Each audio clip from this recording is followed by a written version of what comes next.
Hanya kebenaran yang memberi Anda rasa damai sejati dan menguntungkan.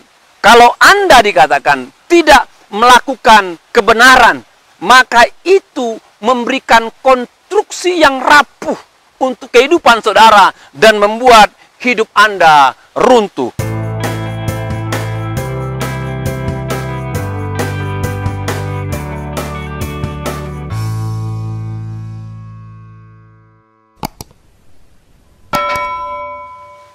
Shalom saudara, kita berjumpa kembali dalam program Lebih Dari Pemenang. Saat ini saya akan sampaikan renungan firman Tuhan dengan judul Jalan Hidup Kebahagiaan. Itu judulnya, Jalan Hidup Kebahagiaan. Semua orang ingin merasa bahagia, senang, sukacita, enjoy dalam hidupnya. Namun dalam realitanya tidak heran ada banyak hal-hal yang kebalikan yang dialami. Orang sering cemas, orang sering takut, orang sering gundah, orang sering khawatir, orang sering merasa tidak nyaman. Ya, tidak nyaman. Dan dunia ini Bapak Ibu, ketika berbicara mengenai kebahagiaan, itu senantiasa mengaitkan kebahagiaan itu dengan perasaan atas sebuah kondisi kehidupan.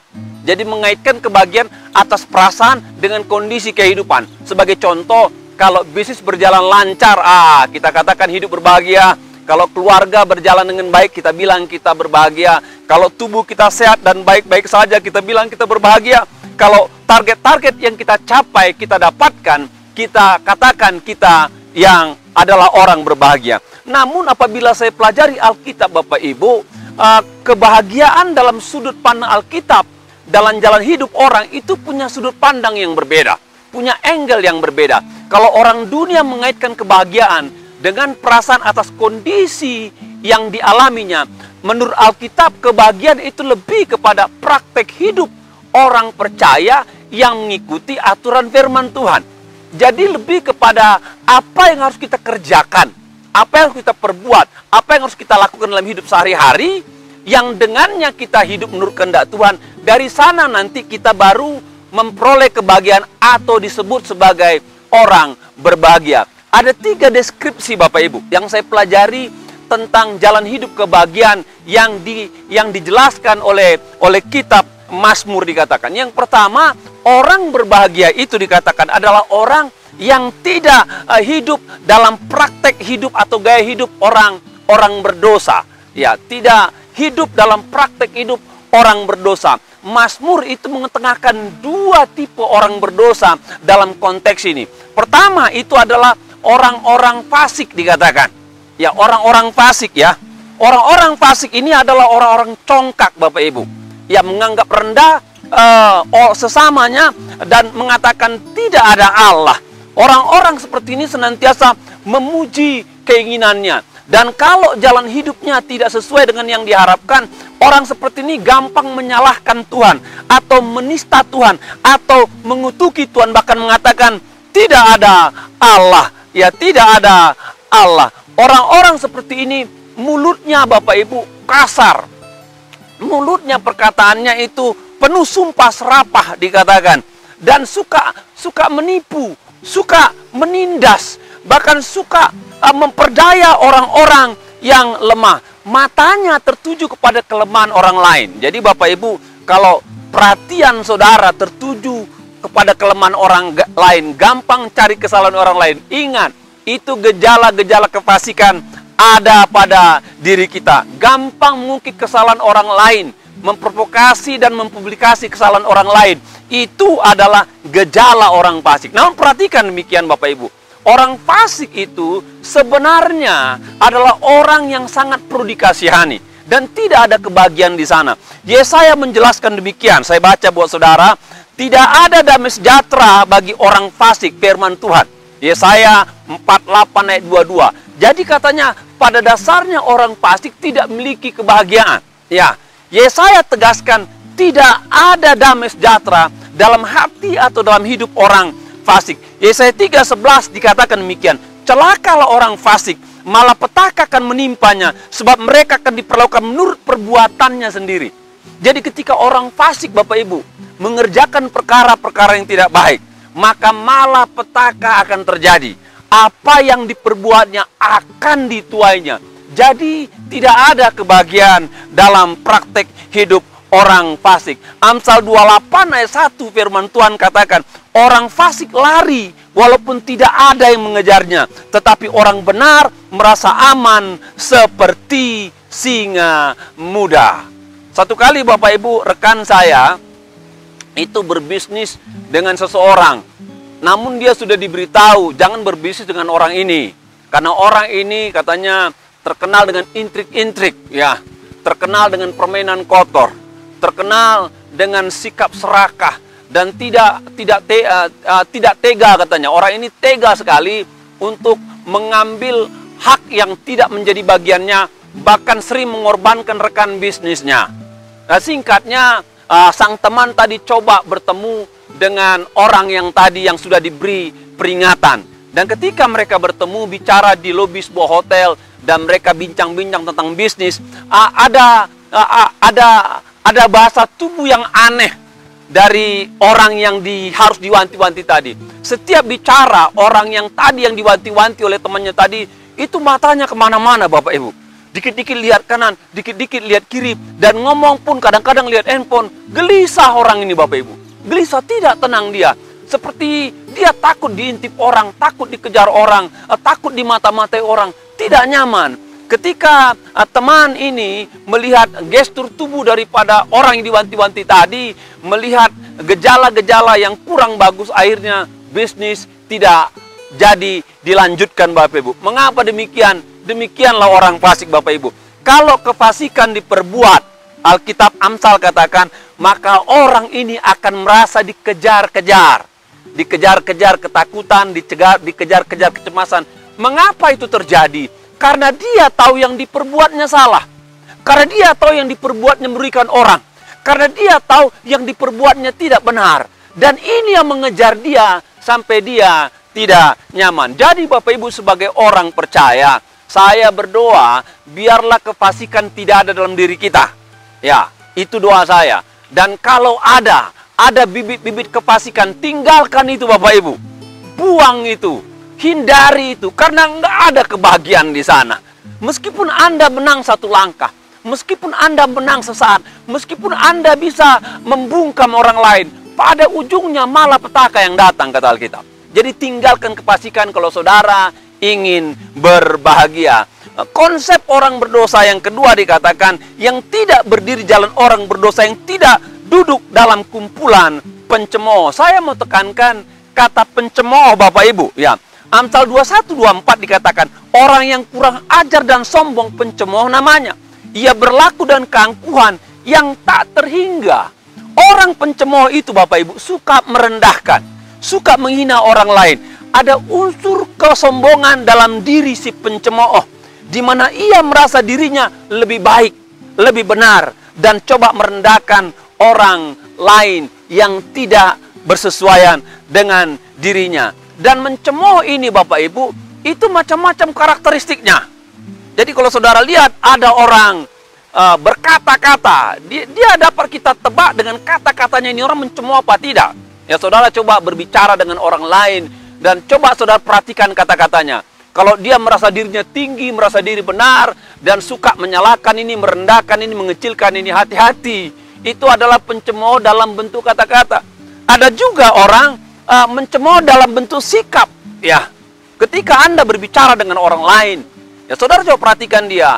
Apakah dia mengalungkan tangannya di dada dan memandang Anda, melirik Anda dengan sudut matanya, dan menganggap Anda adalah lawannya, menganggap Anda orang tidak setara dengannya, dan senantiasa bersikap seperti dia di atas saudara, merasa dia diri lebih, mungkin dia lebih pintar, mungkin lebih kaya, mungkin lebih hebat, mungkin lebih berposisi. Itu sikap mencemooh Bapak Ibu. Dan saya harap ini juga nggak ada pada diri kita. Yang ketiga yang lebih berat, mencemooh lewat media Bapak Ibu. Hati-hati ya, mencemooh lewat media. Segala bentuk penghinaan, segala bentuk merendahkan, segala bentuk menyudutkan. Ingat, itu sikap mencemooh. Hati-hati saudara dengan media di mana saudara beraktivitas, berkomunikasi, baik media sosial, baik grup-grup media sosial, baik dalam bentuk-bentuk media-media online atau live sifatnya. Hati-hati dengan apa yang saudara unggah, apa yang saudara bikin statement, apa yang saudara sebarkan. Hati-hati, karena apa? Dari apa yang kita tampilkan, kelihatan kita ini pencemooh apa tidak. Yesaya 28:22 dikatakan, oleh sebab itu janganlah kau mencemooh, supaya tali belenggu jangan semakin keras. Jadi katanya, kalau orang mencemooh, sebenarnya dia mencekik dirinya sendiri. Dia mengikat dirinya sendiri. Semakin banyak kita mencemooh, maka semakin sesak hidup kita, Bapak Ibu. Semakin susah kita bernapas. Jadi mencemooh bukanlah jalan hidup kebahagiaan. Si pencemooh akan mengalami kesulitan dalam hidupnya. Ia akan ditinggalkan. Perhatikan ini Bapak Ibu ya.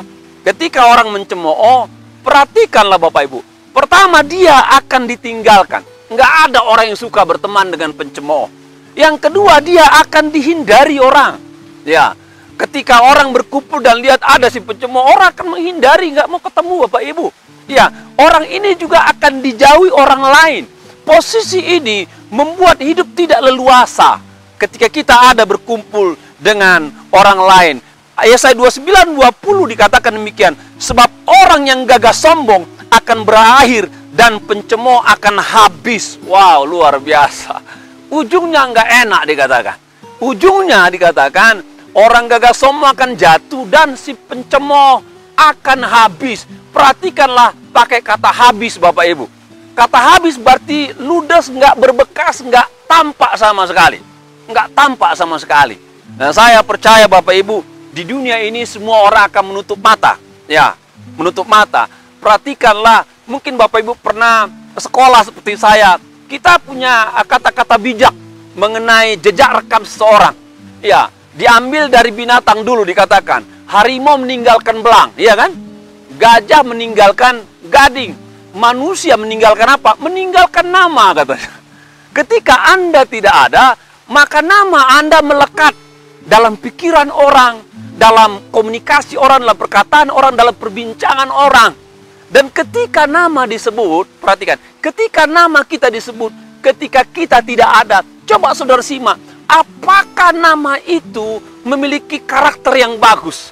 Apakah nama itu memiliki karakter yang baik? Apakah nama itu menjadi berkat buat orang lain? Ketika orang bicara, wah Bapak A, Bapak B, orangnya baik, luar biasa. Walaupun Anda sudah tidak ada, namun Anda tetap melekat dalam pikiran, dalam perkataan, bahkan dalam generasi-generasi berikutnya.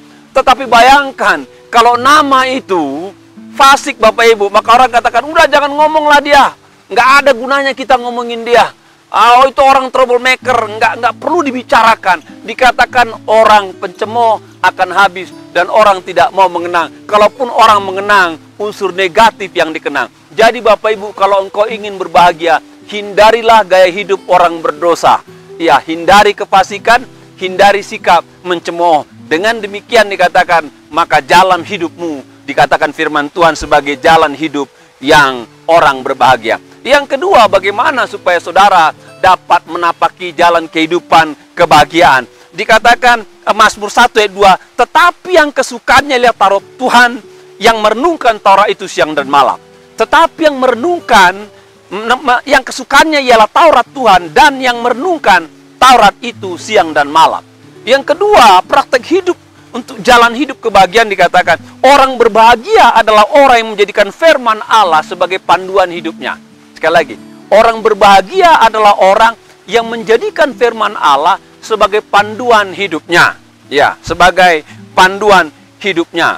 Dikatakan kesukaannya Taurat Tuhan. Kesukaannya Taurat Tuhan. Ya, zaman Mazmur ditulis Bapak Ibu. Perhatikanlah, yang ada dulu itu masih kitab-kitab perjanjian lama. Kitab-kitab Taurat. Ya, belum ada kitab perjanjian baru pada masa itu. Ya. Yang ada mungkin kitab nabi-nabi mungkin sudah ada. Ya, mungkin udah ada kitab Samuel juga. Nah, jadi dikatakan orang Yahudi diminta dalam hidupnya untuk mereka senantiasa memiliki kesukaan. Apa kesukaannya? Taurat Tuhan. Apa kesukaannya? Taurat Tuhan. Bagaimanakah Bapak Ibu wujud konkret daripada orang yang suka pada Taurat Tuhan? Itu pertanyaannya, ya. Karena ada banyak orang kesukaannya Taurat Tuhan, tapi bias dia. Saya mau konkret. Yang pertama, kalau orang itu menyukai Taurat Tuhan, maka langkah pertama yang dikerjakan, orang itu membaca firman Tuhan. Itu yang pertama, Bapak Ibu. Orang itu membaca firman Tuhan. Orang itu membaca firman Tuhan, dan ketika membaca firman Tuhan, firman itu akan memenuhi pikirannya, firman itu akan memenuhi hatinya, firman itu akan memenuhi emosinya. Kalau baca firman Tuhan, maka firman itu akan menguasai kita, Bapak Ibu. Dan itu menolong kita, ya. Itu menolong kita. Sehingga apa yang ada di pikiran saudara, itu adalah pikiran Tuhan. Perhatikanlah zaman sekarang, ini adalah zaman informasi, Bapak Ibu. Saudara banyak baca info. Saudara banyak dengar info. Saudara banyak lihat info. Ya, setiap saat saudara bisa buka info di handphone saudara. Informasi apa saja. Politik, sosial, gempa, ekonomi, kejahatan. Apa saja, ada banyak masalah info. Ya, dan biasanya info yang kita sering cari itu lebih erat kaitannya dengan kehidupan pekerjaan kita, dengan kehidupan bisnis ekonomi kita. Tapi ada juga info-info sampingan, ya, yang kita pelajari. Dan perhatikanlah, semakin engkau tertuju pada info tertentu, maka info itu akan menguasai pikiranmu.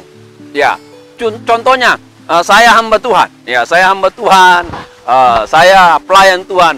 Maka saya sering cari info, baca buku, lihat di internet, baca e-book yang berkaitan dengan kebenaran-kebenaran firman Tuhan, yang berkaitan dengan sejarah-sejarah gereja, yang berkaitan dengan para pemimpin-pemimpin rohani. Dan itu yang mengisi kepala saya supaya bisa saya sampaikan. Ya. Namun ingatlah, ada banyak orang di dunia yang tidak hati-hati. Mereka membaca info-info yang tidak benar. Mereka membaca info-info yang tidak baik. Maka itu akan memenuhi pikiran mereka, Bapak Ibu. Dan itu akan mempengaruhi cara bertindak mereka, cara bicara mereka, cara berkata mereka. Jadi ketika orang salah membaca info, maka kemungkinan besar salah bertindak, salah memutuskan. Dan pasti kalau salah bertindak, salah memutuskan, maka hidupnya tidak bahagia. Hati-hati saudara, ketika membaca, Alkitab katakan, bacalah firman Tuhan. Maka itu akan menolong engkau berjalan menurut track dan kehendak Tuhan. Yang kedua, bentuk konkretnya merenungkan. Jadi kalau sudah baca, saudara merenungkan. Apa makna merenungkan? Memikirkan dan mengucapkan serta meresapi apa yang dibaca, itu merenungkan. Jadi kalau saudara sudah baca sebuah teks, sebuah ayat, saudara coba pikirkan dia. Apa maksudnya? Lalu saudara coba resapi, apa maunya, maksud Tuhan buat diri saya? Dan dengan demikian, itu akan meresap di hati dan pikiran saudara. Semakin saudara merenungkannya, perhatikan, semakin saudara merenungkannya, semakin Anda memegangnya, semakin Anda mempercayainya. Ayat yang saudara renungkan, itu akan lebih awet melekat di kepala saudara. Dan ketika Anda punya masalah, ayat yang sudah saudara renungkan, itu akan lebih mudah berbicara kembali. Sehingga Anda diingatkan dengan firman Tuhan, dan tetap berpegang pada firman Tuhan. Bentuk konkret yang ketiga adalah melakukan firman Tuhan. Jadi membaca, yang kedua merenungkan, yang ketiga melakukan firman Tuhan. Melakukan firman Tuhan. Jadi Bapak Ibu, kalau hidup ingin berbahagia menurut firman Tuhan, yang kedua kita harus mencintai firman Tuhan. Bagaimana wujud mencintai atau menyukai firman Tuhan? Bacalah firman Tuhan setiap hari. Renungkanlah itu setiap hari. Dan lakukanlah itu setiap hari. Ada 3 pilar kehidupan orang Kristen yang harus dipahami. 3 pilar Bapak Ibu. Pertama dikatakan ortodoksi. Orang-orang seperti ini berpaut pada ajaran firman Tuhan yang benar. Lalu langkah kedua dikatakan ortopati. Orang-orang ini dikatakan ketika dia berpaut, dia memiliki perasaan dan sikap hati yang benar menurut firman Tuhan. Namun tidak berhenti pada ortopati, dia ada pada tindakan ketiga itu, ortopraksi. Dia harus memiliki praktek hidup yang benar. Ya. Dia harus memiliki praktek hidup yang benar. Jadi ketika kita telah baca, kita telah renungkan, kita lakukan, maka kita ada pada gaya hidup orang benar sesuai kehendak Tuhan, maka saya percaya ada kebahagiaan di sana. Ada kebahagiaan di sana. Bapak Ibu sebagai orang percaya, saya yakin semakin banyak Anda membaca firman Tuhan, maka semakin Anda dibawa kepada kebenaran dalam hidup saudara. Semakin Anda mencintai firman Tuhan, maka semakin Anda memiliki langkah-langkah yang berisi kebenaran. Dan saya percaya di dalamnya Anda menjalani ada kebahagiaan di sana. Yang ketiga, bagaimana konsep memiliki jalan hidup kebahagiaan. Dikatakan orang-orang yang berbahagia adalah orang-orang yang berjalan dalam kebenaran. Mazmur 1 ayat 6 dikatakan, sebab Tuhan mengenal jalan orang benar, tapi jalan orang fasik menuju kebinasaan. Ya, kita hidup dalam era modern, Bapak Ibu. Segala sesuatu segala sesuatu dalam dunia modern ini mengembangkan pemikiran, dikatakan bahwa tidak ada kebenaran absolut. Nah, perhatikan itu Bapak Ibu. Tidak ada kebenaran absolut. Kebenaran itu dilihat dari sudut pandang dan kondisi masing-masing pribadi, masing-masing kelompok. Ya, hal asal tidak merugikan orang lain, Anda bebas berbuat apa saja. Dan setiap orang anggap bahwa kebenaran itu berpihak pada dirinya, dia nggak mau disalahkan. Bahkan ada fenomena Bapak Ibu, orang-orang yang merasa diri benar dikatakan, walaupun bertentangan dengan kebenaran firman Tuhan, tetap dia merasa dirinya benar. Sekalipun menyimpang dari kebenaran firman Tuhan, karena dia merasa gak rugikan orang lain. Ini hidup gua, bodoh amat sama yang lain. Yang penting saya tidak rugikan orang, gua orang benar. Itu masalah sekarang ini. Makanya kalau saudara lihat fenomena gaya-gaya hidup yang tidak baik, seperti orang-orang yang 7-Eleven, kumpul kebo, praktek-praktek hidup moral yang tidak benar, berbuat curang dalam bekerja. Kalau nggak berbuat curang dikatakan aneh. Ya, yang penting saya tidak rugikan orang. Ini kenikmatan buat saya. Itulah praktek hidup modern. Namun kalau saudara lihat dari angle sisi firman Tuhan, ini sudah menyimpang Bapak Ibu. Perhatikanlah, segala sesuatu yang sudah menyimpang dari kebenaran firman Tuhan, meskipun nyaman buat pribadi itu sendiri, tidak rugikan orang lain, tidak ada kebahagiaan sejati di situ. Ya, ada seorang penulis yang luar biasa bernama Belshazzar Garcian. Dia mengatakan demikian, hanya kebenaran yang memberi rasa damai sejati, dikatakan, dan menguntungkan. Ya, dan menguntungkan. Hanya kebenaran yang memberi Anda rasa damai sejati dan menguntungkan. Kalau Anda dikatakan tidak melakukan kebenaran, maka itu memberikan konstruksi yang rapuh untuk kehidupan saudara dan membuat hidup Anda runtuh. Dan membuat hidup Anda runtuh. Bapak Ibu, pilihan di tangan saudara. Ya, saudara mau hidup berbahagia apa tidak? Dan ingat, versi firman Tuhan beda dengan versi dunia. Kalau versi dunia mengaitkan kebahagiaan dengan perasaan atas kondisi sesuatu, firman Tuhan beda. Firman Tuhan lebih menekankan saudara harus punya praktek hidup seperti yang apa dikatakan firman Tuhan, yang dengannya saudara baru mengalami yang namanya kebahagiaan, atau disebut firman Tuhan orang yang berbahagia. Siapa itu orang berbahagia? Hindari orang fasik, gaya hidup orang fasik. Hindari gaya hidup pencemooh. Bagaimana saudara mendapatkan kebahagiaan? Dikatakan sukai, cintailah kebenaran firman Tuhan. Saudara cintai, baca, renungkan, praktekkan apa yang saudara yakini dari firman Tuhan jadi panduan hidup. Dan yang ketiga dikatakan senantiasa hidup pada jalur yang benar. Apa yang dikatakan firman Tuhan, bukan benar menurut saudara, bukan benar menurut dunia, benar menurut firman Tuhan. Kiranya Tuhan berkati kita semua. Shalom.